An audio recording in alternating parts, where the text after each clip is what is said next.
आज की इस विशेष वार्ता में मैं आपका स्वागत करता हूं।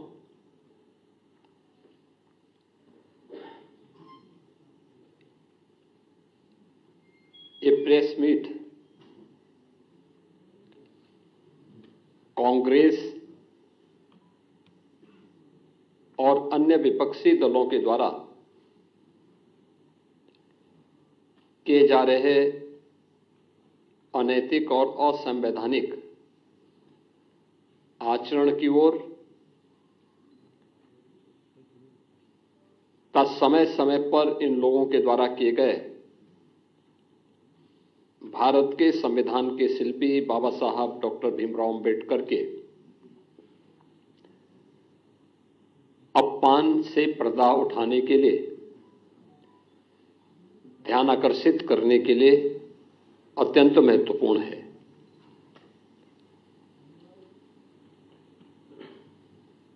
हम सब जानते हैं, देश की आजादी के आंदोलन में और संविधान निर्माण के दौरान और स्वतंत्र भारत में बाबा साहब डॉक्टर भीमराव अंबेडकर का एक बड़ा योगदान था। अत्यंत महत्वपूर्ण उनकी भूमिका समय समय पर रही। वे भारत माता के एक महान सपूत थे।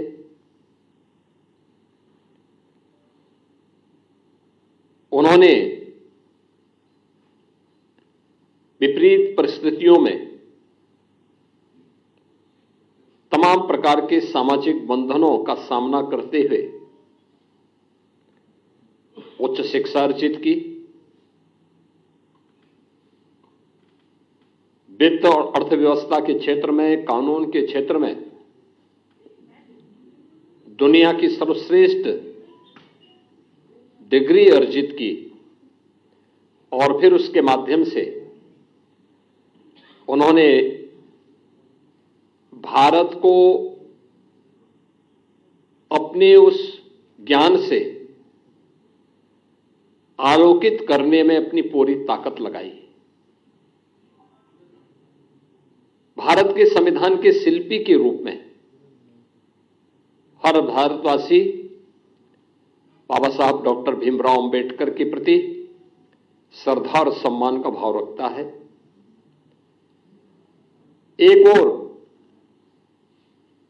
भारतवासी के मन में बाबा साहब भीमराव अंबेडकर के प्रति श्रद्धा और सम्मान का भाव, बाबा साहब भीमराव अंबेडकर के सपने का भारत बनाने के लिए भारतीय जनता पार्टी सदैव पूरी ईमानदारी और प्रतिबद्धता के साथ कार्य की है।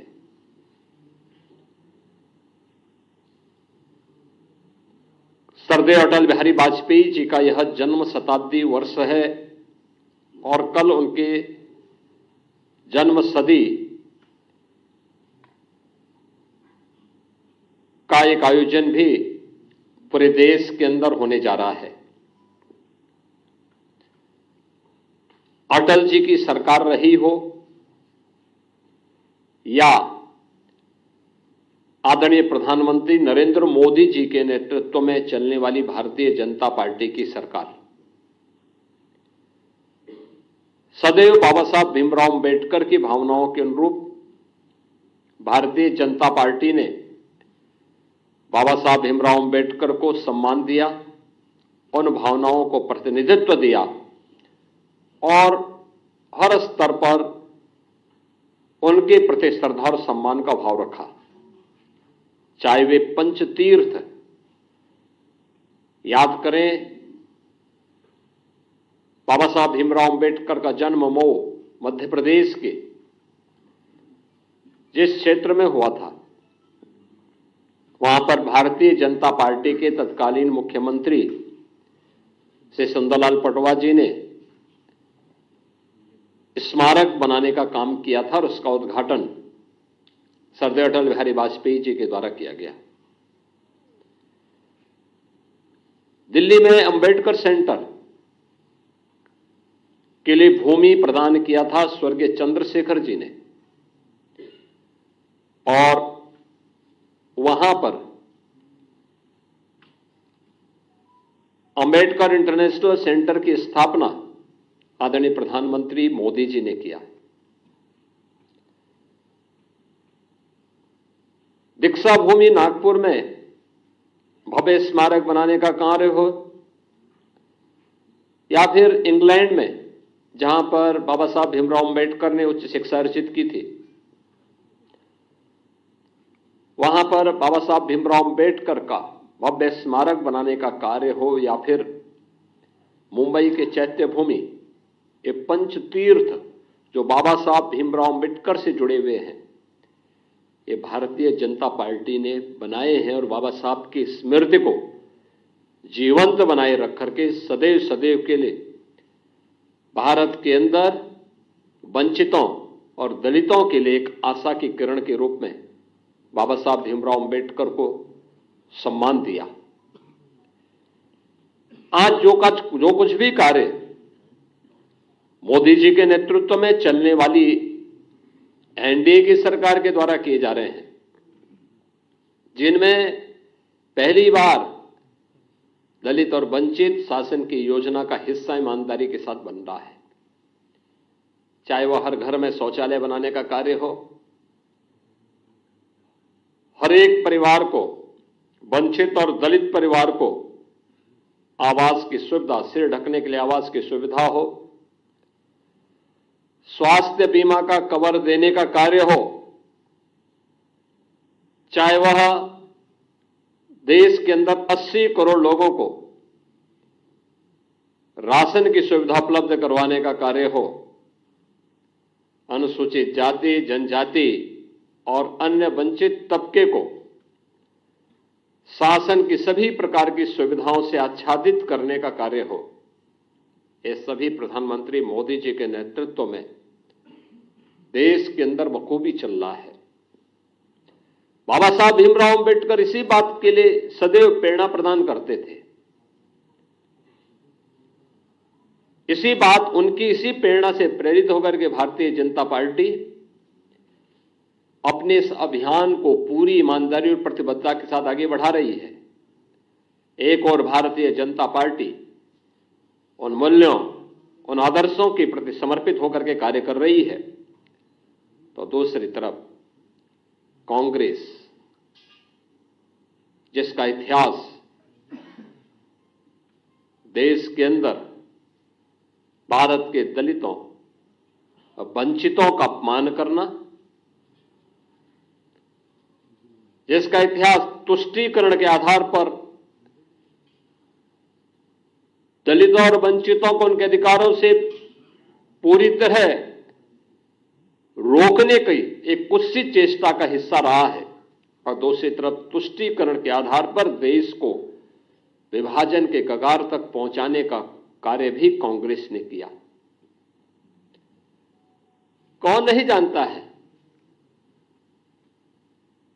कि पंडित नेहरू नहीं चाहते थे कि बाबा साहब भीमराव अंबेडकर संविधान सभा का हिस्सा बने।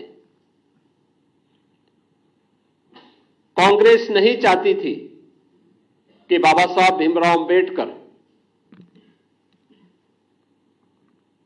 को संविधान सभा के ड्राफ्टिंग कमेटी का अध्यक्ष बनाया जाए, और राष्ट्रपिता महात्मा गांधी के हस्तक्षेप के बाद यह संभव हो पाया, और कांग्रेस ने अपनी इस कुत्सित मंशा का परिचय बाबा साहब भीमराव अंबेडकर के प्रति अपने विद्वेष भावना को तब परिचय दिया जब यूपीए की सरकार थी, और उस समय उन्होंने पाठ्य पुस्तकों के उस कार्टून को, जिसमें बाबा साहब भीमराव अंबेडकर के चित्र को पंडित नेहरू के द्वारा कोड़े मारने के एक कार्टून के माध्यम से दिखाया था, एक कांग्रेस की कुत्सित मानसिकता को दिखाता है। बाद में जब विरोध हुआ तो तत्कालीन मानव संसाधन विकास मंत्री कपिल सिब्बल को माफी मांगनी पड़ी थी और ये पुस्तकों को वापस करना पड़ा था। कौन नहीं जानता है कि बाबा साहब भीमराव अंबेडकर को पहला आम चुनाव 1952 में मुंबई नॉर्थ से, फिर 1954 में उपचुनाव हराने का कार्य भी तो कांग्रेस ने ही किया था। यहां तक कि पंडित नेहरू बाबा साहब भीमराव अंबेडकर के विरोध में प्रचार करने के लिए गए। जब वे बाबा साहब भीमराव अंबेडकर भंडारा से चुनाव लड़ने के लिए गए महाराष्ट्र में, वहां पर भी उन्हें पराजित करवाया कांग्रेस ने। कांग्रेस कभी नहीं चाहती थी कि बाबा साहब भीमराव अंबेडकर संसद में जाएं, दलितों की आवाज बने, वंचितों की आवाज बने।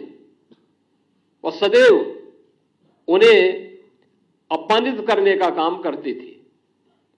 कांग्रेस लगातार, कांग्रेस की मंशा हमेशा ये रही, और कांग्रेस ने न केवल उन्हें हराया बल्कि उन्हें हराने के लिए बाबा साहब भीमराव अंबेडकर के जो अनन्य सहयोगी थे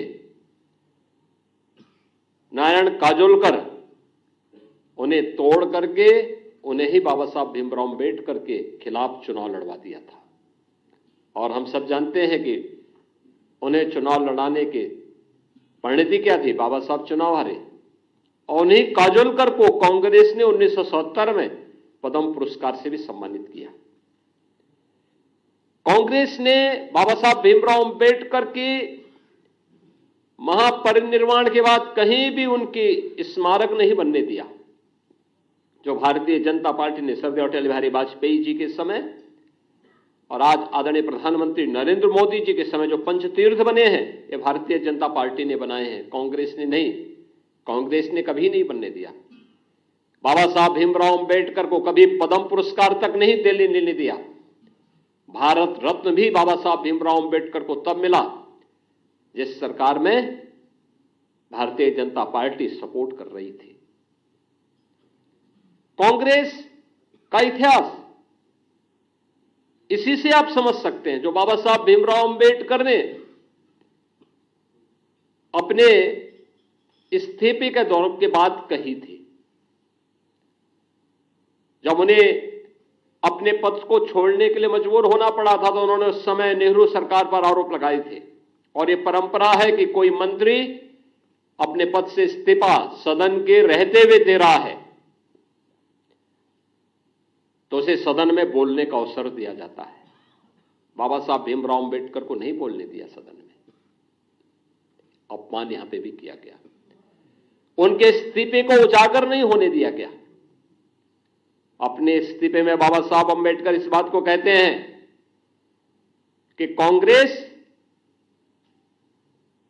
को वंचितों और दलितों की चिंता नहीं है, पंडित नेहरू को दलितों और वंचितों की चिंता नहीं है, इन्हें मुसलमानों की चिंता है। ये वंचितों और दलितों से ज्यादा महत्व उन्हें देते हैं और मैं वंचित और दलितों की आवाज बनना चाहता हूं। मैंने वित्त और अर्थशास्त्र विषय से उच्च डिग्री हासिल की है, मुझे किसी संसदीय समिति में तक नहीं रखा गया है।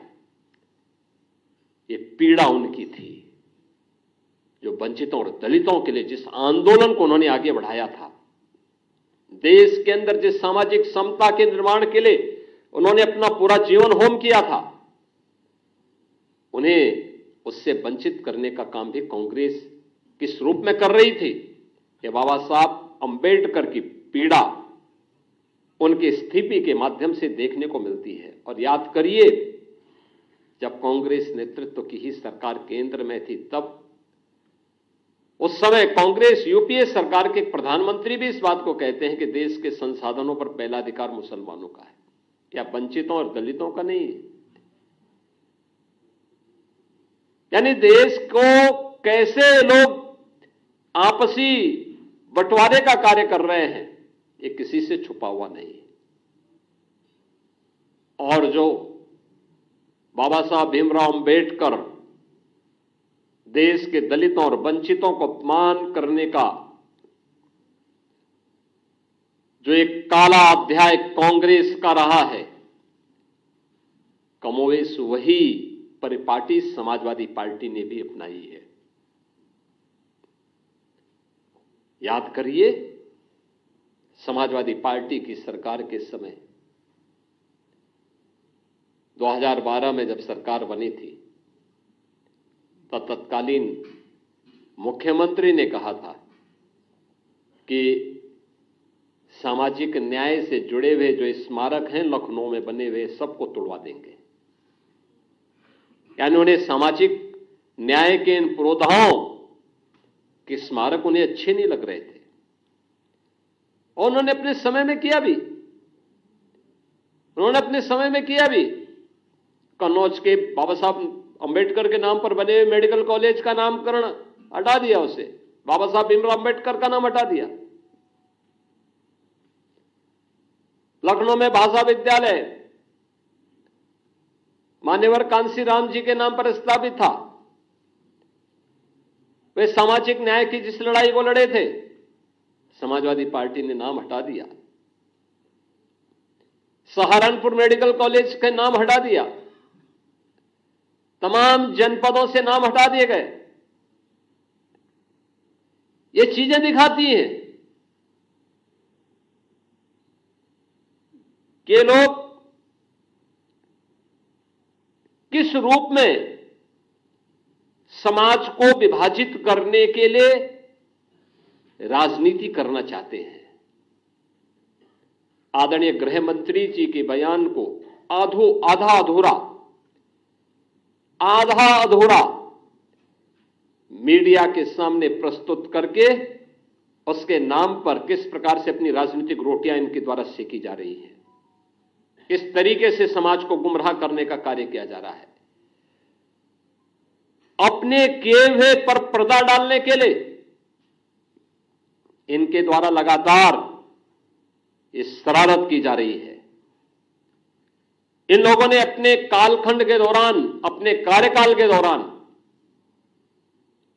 बाबा साहब भीमराव अंबेडकर सामाजिक न्याय के पुरोधाओं और महापुरुषों, दलितों और वंचितों के प्रति जो विद्वेष की भावना इन लोगों के मन में थी, ये आज भी उस प्रकार का आचरण लगातार कर रहे हैं।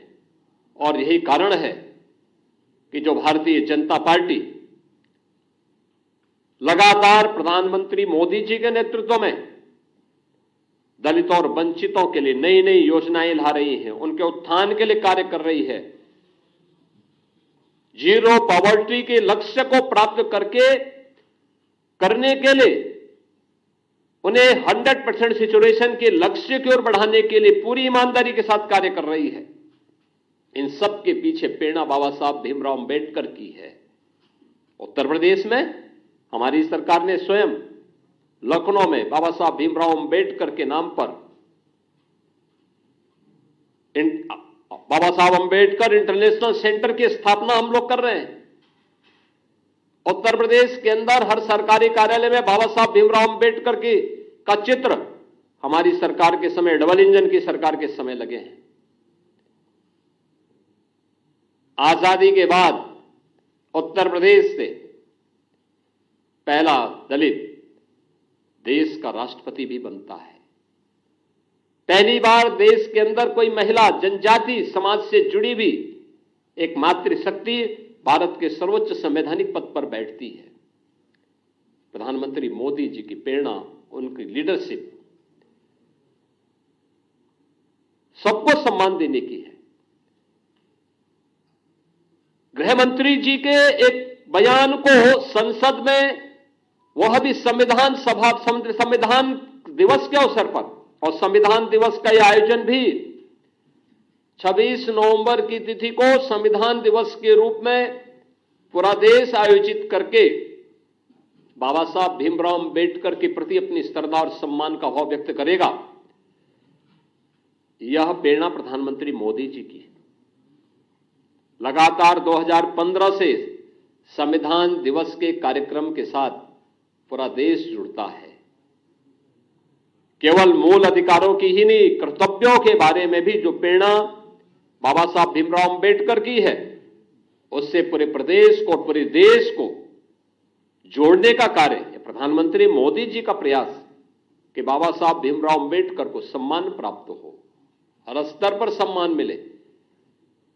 और संसद पर जब इन कार्यों को लेकर के संविधान सभा को, संविधान को लेकर, संविधान दिवस को लेकर के चल रही चर्चा का जवाब देते हुए आदरणीय गृह मंत्री जी ने अपना भाषण कर रहे थे, उनके भाषण के छोटे से अंश को लेकर के कैसे कांग्रेस, समाजवादी पार्टी इनके द्वारा एक वितंडावाद पैदा करने का प्रयास हुआ, कैसे इनके द्वारा गफलत पैदा और गलतफहमी पैदा करने का प्रयास हुआ। कांग्रेस हो या समाजवादी पार्टी, इनका यह आचरण उनकी विद्वेष भावना को प्रदर्शित करता है। इन लोगों के द्वारा बाबा साहब भीमराव अंबेडकर के प्रति जो शब्द कहे गए थे पूर्व में, कौन नहीं जानता, समाजवादी पार्टी सरकार के समय उनके एक मंत्री जो सुपर सीएम के रूप में काम करते थे प्रदेश में, उनके वो वक्तव्य जो बाबा साहब भीमराव अंबेडकर के प्रति उन्होंने किए थे, कौन नहीं जानता है। ये सभी, यही उनका वास्तविक आचरण था। और हम तो कांग्रेस के नेता राहुल जी से कहेंगे, देश की संसद में, संसद परिसर में सांसदों पर हमला हो, यह दृश्य भी देश ने देखा है। क्या यह आचरण उनका संवैधानिक माना जाएगा? क्या कांग्रेस पार्टी का यह आचरण संवैधानिक माना जाएगा? भारतीय जनता पार्टी के दो सांसद चोटिल होते हैं।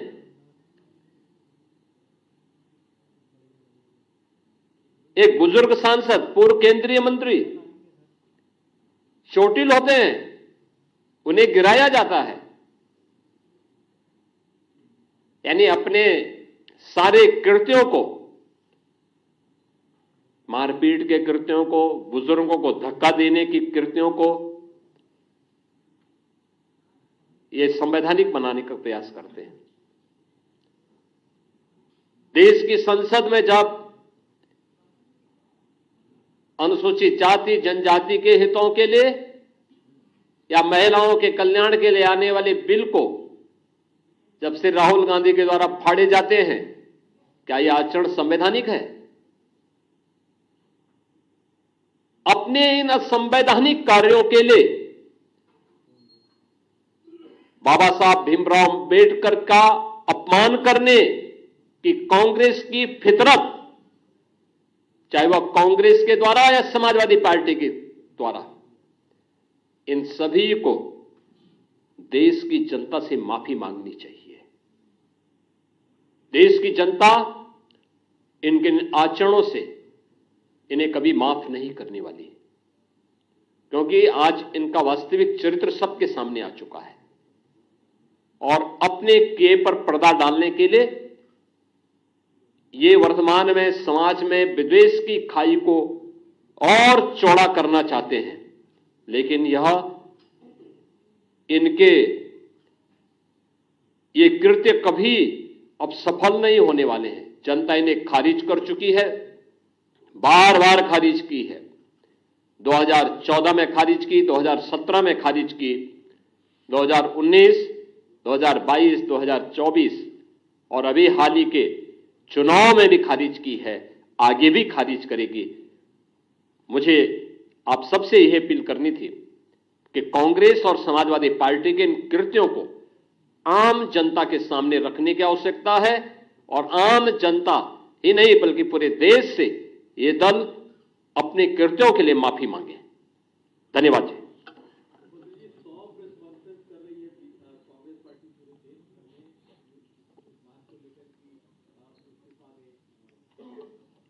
हम यही तो कह रहे हैं कि कांग्रेस को अपने इन आचरणों पर भी बोलना चाहिए, कांग्रेस के इस आचरण पर भी बात की जानी चाहिए।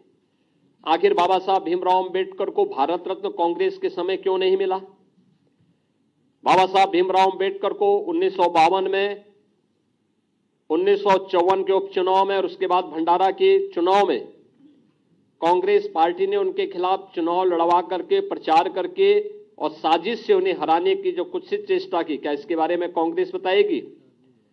बाबा साहब भीमराव अंबेडकर को उनकी योग्यता के विपरीत काम नहीं करने दिया गया। वित्त और उद्योग जैसे महत्वपूर्ण विभागों का दायित्व नहीं दिया गया। बाबा साहब भीमराव अंबेडकर को किसी महत्वपूर्ण संसदीय समिति का चेयरमैन नहीं बनाया गया। ये चीजें दिखाती हैं कि बाबा साहब भीमराव अंबेडकर के प्रति कितना विद्वेष का भाव कांग्रेस के मन में था। उनके सहयोगी को तोड़ करके उन्हें चुनाव हराया जाता है। कांग्रेस को इस पर स्पष्टीकरण देना चाहिए और देश की जनता से माफी मांगनी चाहिए। बाबा साहब भीमराव अंबेडकर का कोई भी स्मारक कांग्रेस ने अपने कालखंड में सर्वाधिक समय तक देश के अंदर, कांग्रेस की सरकार थी, भारत के संविधान के इस महानायक का, इस महान शिल्पी का स्मारक, चाहे उनकी जन्मभूमि में हो, चाहे उनके दिल्ली का जो सरकारी आवास था उसमें हो, उनकी दीक्षा भूमि नागपुर में हो, उनके चैत्य भूमि मुंबई हो, या उनकी उच्च शिक्षा की भूमि जहां पर उन्होंने अपनी डिग्री ली थी, उच्च शिक्षा की डिग्री इंग्लैंड में ली थी, वहां पर बाबा साहब भीमराव अंबेडकर को कोई स्मारक कांग्रेस ने क्यों नहीं बनाया? कांग्रेस को इस पर भी सफाई देनी चाहिए और देश की संसद में से राहुल गांधी के द्वारा देश की संवैधानिक मर्यादाओं को, संसदीय परंपराओं को तार-तार करते हुए जो बिल की प्रतियां फाड़ी थी, क्या कांग्रेस इसके बारे में माफी मांगेगी? और कांग्रेस को इसके बारे में देश की जनता को बताना चाहिए। धन्यवाद जी।